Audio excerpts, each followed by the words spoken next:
बाबा ने कहा, आप हैं सदा बाप के संग में रहने वाली रूहानी रंग में रंगी हुई आत्माएं, होली हंस। जो सदा होली रहते हैं उन्हों के लिए सदा होली ही है।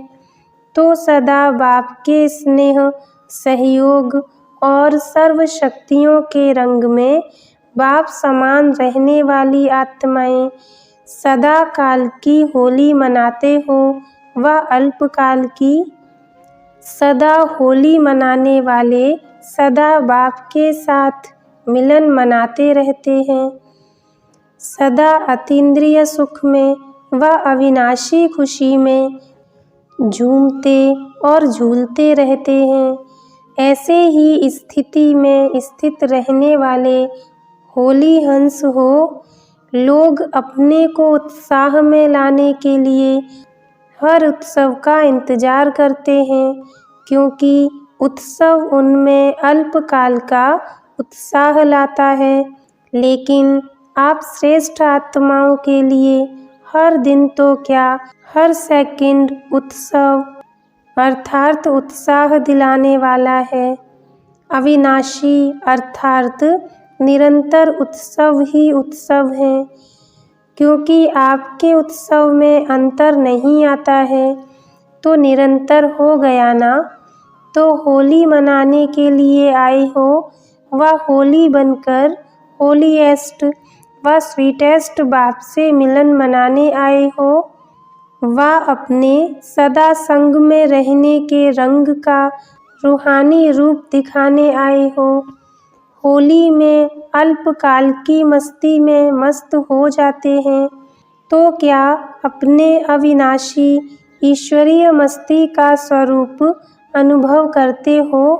जैसे होली की मस्ती में मस्त होने कारण अपने संबंध अर्थात बड़े छोटे के भान को भूल जाते हैं।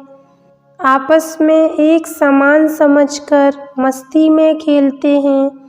मन के अंदर जो भी दुश्मनी के संस्कार एक दो के प्रति होते हैं, वह अल्पकाल के लिए सभी भूल जाते हैं, क्योंकि मंगल मिलन दिवस मनाते हैं। यह अविनाशी रीति रस्म कहाँ से चली? यह रस्म चलाने के निमित्त कौन बने? आप ब्राह्मण अब भी जब होली अर्थात पवित्रता की स्टेज पर ठहरते हो व बाप के संग के रंग में रंगे हुए होते हो, तो इस ईश्वरीय मस्ती में यह देह का भान व भिन्न भिन्न संबंध का भान, छोटे बड़े का भान विस्मृत हो एक ही आत्म स्वरूप का भान रहता है ना। तो आपके सदा काल की स्थिति का यादगार दुनिया के लोग मना रहे हैं। ऐसी खुमारी व खुशी रहती है कि हमारी ही प्रत्यक्ष स्थिति का प्रमाण स्वरूप यह यादगार देख रहे हैं। यादगार को देखते हुए अपनी कल्प पहले वाली की हुई एक्टिविटी याद आती है व वर्तमान समय प्रैक्टिकल में अपने किए हुए ईश्वरीय चरित्र का साक्षात्कार इन यादगार रूप दर्पण में करते रहते हो। अपने चरित्रों का यादगार देखते हो ना। अपनी स्थिति का वर्णन अन्य आत्माओं द्वारा गायन के रूप में सुनते हो ना। अपने चैतन्य रूहानी रूप का चरित्रों का यादगार भी देख रहे हो। यह सभी देखते हुए सुनते हुए क्या अनुभव करते हो? क्या यह समझते हो कि यह मैं ही तो हूँ? ऐसे अनुभव करते हो व यह समझते हो कि यह यादगार किन विशेष आत्माओं का है। जैसे साकार रूप में यह निश्चय हर कर्म में देखा कि अपने भविष्य यादगार को देखते हुए सदा यह खुमारी और खुशी थी कि यह मैं ही तो हूँ। ऐसे ही आप सभी को यादगार चित्र देखते हुए व चरित्र सुनते हुए व गुणों का गायन सुनते हुए यह खुमारी और खुशी रहती है कि यह मैं ही तो हूँ। यह सदा स्मृति में रहना चाहिए कि अभी अभी हम प्रत्यक्ष रूप में पाठ बजा रहे हैं और अभी अभी अपने पाठ का यादगार भी देख रहे हैं। सारे कल्प के अंदर ऐसी कोई आत्माएं हैं जो अपना यादगार अपनी स्मृति में देखें। यूं तो देखते सभी हैं, लेकिन स्मृति तो नहीं रहती है ना। सिर्फ आप आत्माओं का ही पाठ है जो इस स्मृति से अपनी यादगार को देखते हो। तो स्मृति से अपनी यादगार को देखते हुए क्या होना चाहिए? कोई ने बताया। बाबा ने कहा, विजय तो हो ही। विजय का तिलक लगा हुआ है। जैसे गुरुओं के पास व पंडितों के पास जाते हैं तो वह तिलक लगाते हैं। यहाँ भी आने से ही, बच्चे बनने से ही पहले पहले स्वस्मृति द्वारा सदा विजयी बनने का तिलक बाप दादा द्वारा लग ही जाता है। इसलिए पंडित भी तिलक लगा देते हैं। सभी रस्म ब्राह्मणों द्वारा ही अब चलती है। ब्राह्मणों का पिता रचयिता तो साथ है ही। बच्चे शब्द ही बाप को सिद्ध कर देता है। बलिहार जाने वाले की हार नहीं होती है। स्मृति समर्थी को लाती है और समर्थी में आने से ही कार्य सफल होते हैं। अथवा जो सुनाया, खुशी, मस्ती, नशा और निशाना सभी हो जाता है। यह सभी बातें गायब होने कारण निर्बलता है, विस्मृति के कारण असमर्थी है। तो स्मृति से समर्थी आने से सभी सिद्धि प्राप्त हो जाती हैं, अर्थात सभी कार्य सिद्ध हो जाते हैं। स्वस्मृति में रहने वाला सदैव जो भी कार्य करेगा व जो भी संकल्प करेगा उसमें उसको सदा निश्चय रहता है कि यह कार्य व यह संकल्प सिद्ध हुआ ही पड़ा है। अर्थात ऐसा निश्चय बुद्धि अपनी विजय व सफलता निश्चित समझकर चलता है। निश्चय ही है जो ऐसे निश्चित सफलता समझकर चलने वाले हैं। उनकी स्थिति कैसी होगी? उनके चेहरे में क्या विशेष झलक दिखाई देगी?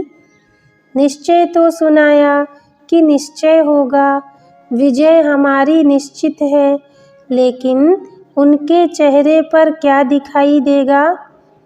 जब विजय निश्चित है तो निश्चिंत रहेगा ना। कोई भी बात में चिंता की रेखा दिखाई नहीं देगी। ऐसी निश्चय बुद्धि विजयी, निश्चित और सदा निश्चिंत रहने वाले हो। अगर नहीं तो निश्चय बुद्धि 100% कैसे कहेंगे? 100% निश्चय बुद्धि अर्थात निश्चित विजयी और निश्चिंत। अब इससे अपने आप को देखो कि 100% सभी बातों में निश्चय बुद्धि है। सिर्फ बाप में निश्चय को भी निश्चय बुद्धि नहीं कहा जाता। बाप में निश्चय बुद्धि साथ साथ अपने आप में भी निश्चय बुद्धि होनी चाहिए और साथ साथ जो भी ड्रामा के हर सेकंड की एक्ट रिपीट हो रही है उसमें भी 100% निश्चय बुद्धि चाहिए। इसको कहा जाता है निश्चय बुद्धि। जैसे बाप में 100% निश्चय बुद्धि होना, उसमें संशय की बात नहीं। सिर्फ एक में पास नहीं होना है, अपने आप में भी इतना ही निश्चय होना चाहिए कि मैं भी वही कल्प पहले वाली बाप के साथ पाठ बजाने वाली श्रेष्ठ आत्मा हूँ और साथ साथ ड्रामा के हर पार्ट को भी इसी स्थिति में देखें कि हर पार्ट मुझ श्रेष्ठ आत्मा के लिए कल्याणकारी है।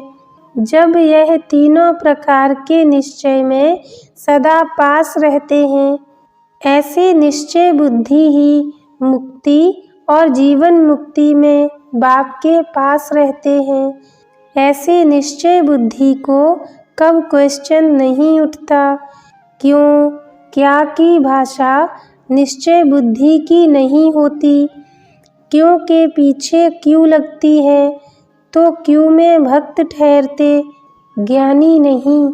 आपके आगे तो क्यों लगनी है ना, क्यों में इंतजार करना होता है। इंतजार की घड़ियां अब समाप्त हुई। इंतजार की घड़ियां हैं भक्तों की, ज्ञान अर्थात प्राप्ति की घड़ियां, मिलन की घड़ियां। ऐसे निश्चय बुद्धि होना, ऐसे निश्चय बुद्धि आत्माओं की यादगार यहाँ ही दिखाई हुई है। अपनी यादगार देखी है, अचल घर देखा है, जो सदा सर्व संकल्पों सहित बाप के ऊपर बलिहार है। उन्हों के आगे माया कब वार नहीं कर सकती। ऐसे माया के वार से बचे हुए रहते हैं। बच्चे बन गए तो बच गए, बच्चे नहीं तो माया से भी बच नहीं सकते। माया से बचने की युक्ति बहुत सहज है। बच्चे बन जाओ, गोदी में बैठ जाओ तो बच जाएंगे। पहले बचने की युक्ति बताते हैं, फिर भेजते हैं। बहादुर बनाने लिए ही भेजते हैं, हार खाने लिए नहीं। खेल खेलने लिए। जब अलौकिक जीवन में हो, अलौकिक कर्म करने वाले हो, तो इस अलौकिक जीवन में खिलौने सभी अलौकिक हैं। तो सिर्फ इस अलौकिक युग में ही अनुभव करते हो। यह तो खिलौने हैं जिससे खेलना है, न कि हारना है। तंदुरुस्ती व शारीरिक शक्ति के लिए भी खेल कराया जाता है ना। अलौकिक युग में अलौकिक बाप द्वारा यह अलौकिक खेल है। ऐसे समझकर खेलो तो फिर डरेंगे, घबराएंगे नहीं, परेशान नहीं होंगे, हार नहीं खाएंगे। सदा इसी शान में रहो। तो यह है अलौकिक खिलौने खेलने के लिए। इस ईश्वरीय शान में रहने से सहज ही देह का भान खत्म हो जाएगा। ईश्वरीय शान से नीचे उतरते हो तब देह अभिमान में आते हो। तो सदा काल के संग से संग का रंग लगाओ। हर सेकंड बाप से मिलन मनाते, हर रोज अमृत वेले से मस्तक पर विजय का तिलक जो लगा हुआ है उसको देखो। अपने चार्ट रूपी दर्पण में जैसे अमृत वेले उठकर शरीर का श्रृंगार करते हो ना, वैसे पहले बाप द्वारा मिली हुई सर्व शक्तियों से आत्मा का श्रृंगार करो। जो श्रृंगार किए हुए होंगे वह संहारी मूर्त भी होंगे। सारे विश्व में सर्वश्रेष्ठ आत्माएं होना, श्रेष्ठ आत्माओं का श्रृंगार भी श्रेष्ठ होता है। आपके जड़ चित्र सदा श्रृंगारे हुए रहते हैं। शक्तियों व देवियों के चित्र में श्रृंगार मूर्त और संहारी मूर्त दोनों हैं। तो रोज अमृत वेले साक्षी बन आत्मा का श्रृंगार करो। करने वाले भी आप हो, करना भी अपने आप को ही है। फिर कोई भी प्रकार की परिस्थितियों में डगमग नहीं होंगे, अडोल रहेंगे। ऐसे को होली हंस कहा जाता है। लोग होली मनाते हैं, लेकिन आप स्वयं होली हंस हो। अच्छा, ऐसे होली हंसों को होलीएस्ट बाप दादा का याद प्यार और नमस्ते। अच्छा, ओम शांति।